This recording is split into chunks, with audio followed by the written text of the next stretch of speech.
Fala galera da Feno, tudo bem com vocês? Hoje a gente vai discutir o filme Ex Machina, que é um filme de 2015 com o roteiro de Alex Garland, que é uma distopia assim, que eu considero absolutamente realista e sombria.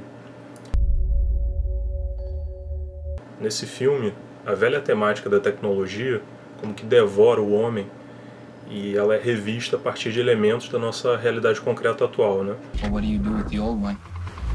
You have to help me.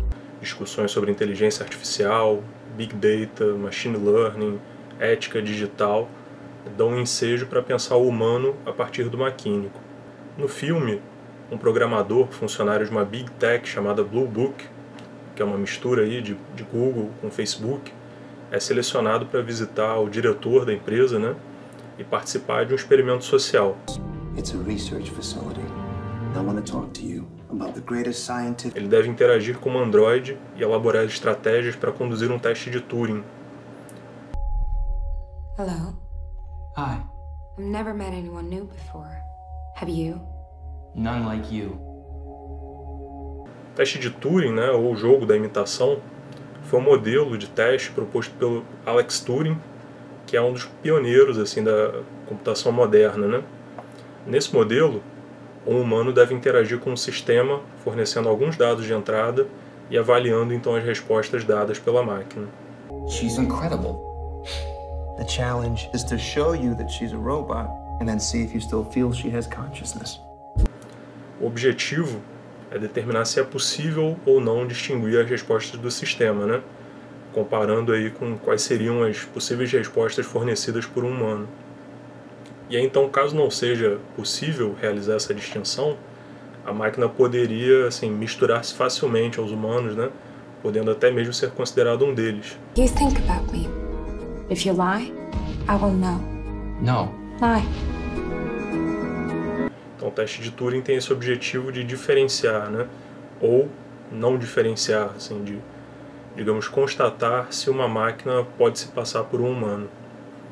No decorrer do filme, esse programador ele começa a se surpreender com o comportamento do seu chefe, né, do diretor da empresa. Did you program her to flirt with me? Que trata as máquinas, que no filme tem uma aparência bastante humana, com objetos descartáveis, manipuláveis, né? Como esse mesmo programador desenvolve uma afeição pelo Android, né, com a qual ele interage, ele passa a ter uma série de conflitos com o diretor dessa Do you think I empresa. might be switched off? Toda essa ambientação Why is that serve trending? como que de pano de fundo para uma discussão muito mais profunda. Acho que o filme pode ser pensado como uma grande metáfora para a discussão da relação do humano com a técnica. Numa conferência de 1953, intitulada A Questão da Técnica, o filósofo alemão Martin Heidegger refletiu sobre os problemas concernentes à técnica e à tecnologia. Nessa conferência, ele aponta o grande engano do pensamento moderno, que são justamente a caracterização instrumental e a caracterização antropológica da técnica. Então, pela via instrumental, a técnica é vista como um mero meio para um fim, algo que pode ser utilizado então a partir de um critério de utilidade. Pela via antropológica, ela seria algo a serviço do homem, algo disponível para utilização, né? Seria assim, uma ferramenta à disposição do homem. Para o filósofo, né, para o Martin Heidegger, esse é um grande engano, porque a técnica já não é mais um mero meio para um fim, mas justamente um fim em si mesmo. E já não é mais o homem quem controla a técnica, mas é a técnica quem controla o homem.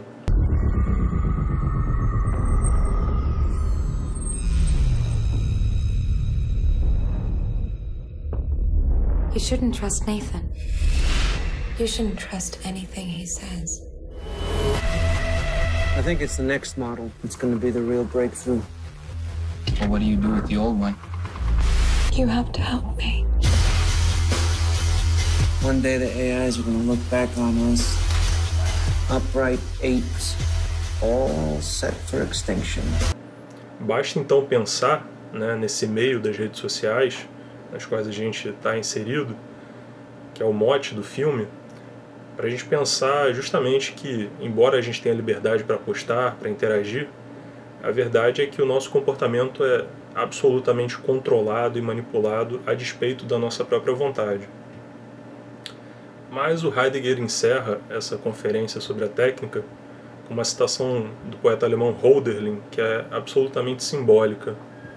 Os versos do poeta dizem: "Mas onde há perigo, cresce também a salvação. Poeticamente habita o homem sobre essa terra." De modo que, embora sejamos devorados e engolidos pela técnica, é justamente na constatação dessa situação que se estabelece o fundamento para qualquer tipo de saída ou salvação. A saída, então, é compreender a técnica para além dessas caracterizações instrumental e antropológica. Sendo assim, é preciso entender a técnica como o próprio horizonte hermenêutico em que estamos inseridos, como o nosso próprio horizonte de sentidos, e que, portanto, o nosso comportamento é ditado e orientado, na maior parte das vezes, pelos critérios técnicos de utilidade, disponibilidade e descarte. Ao longo do filme, observamos com horror o que enseja ali a tecnologia que desenvolve vontade própria e busca seus próprios valores, seus próprios objetivos. Is it strange to have made something that hates you? What were you doing with Ava?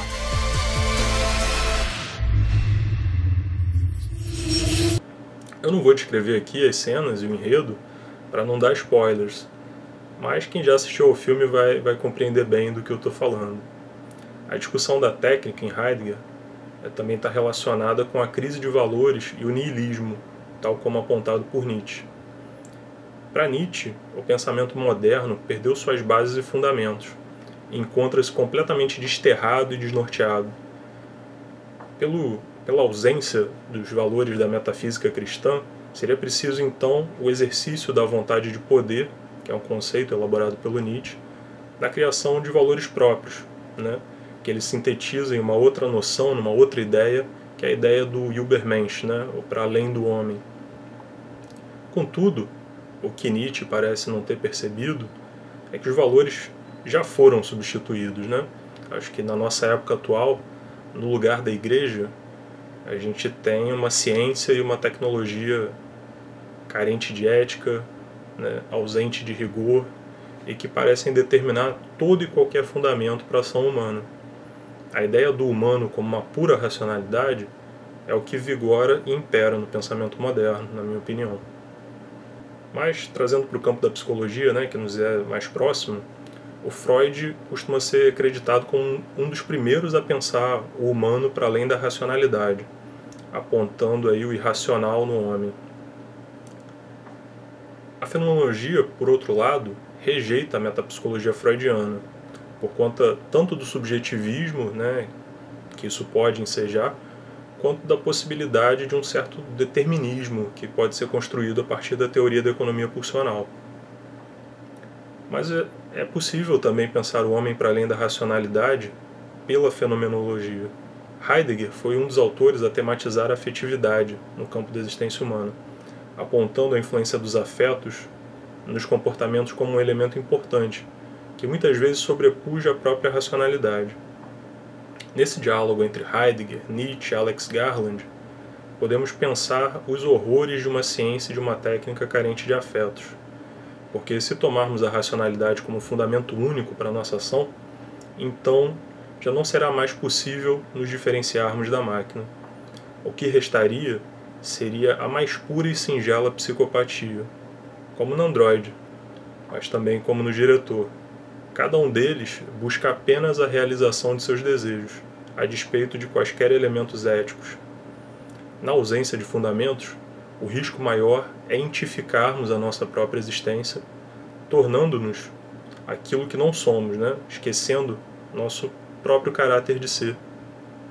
E você? O que você pensa sobre isso? Comenta aí, compartilha, dá um joinha, siga nossas redes sociais para mais conteúdo sobre psicologia, fenomenologia e cultura pop. Um abraço.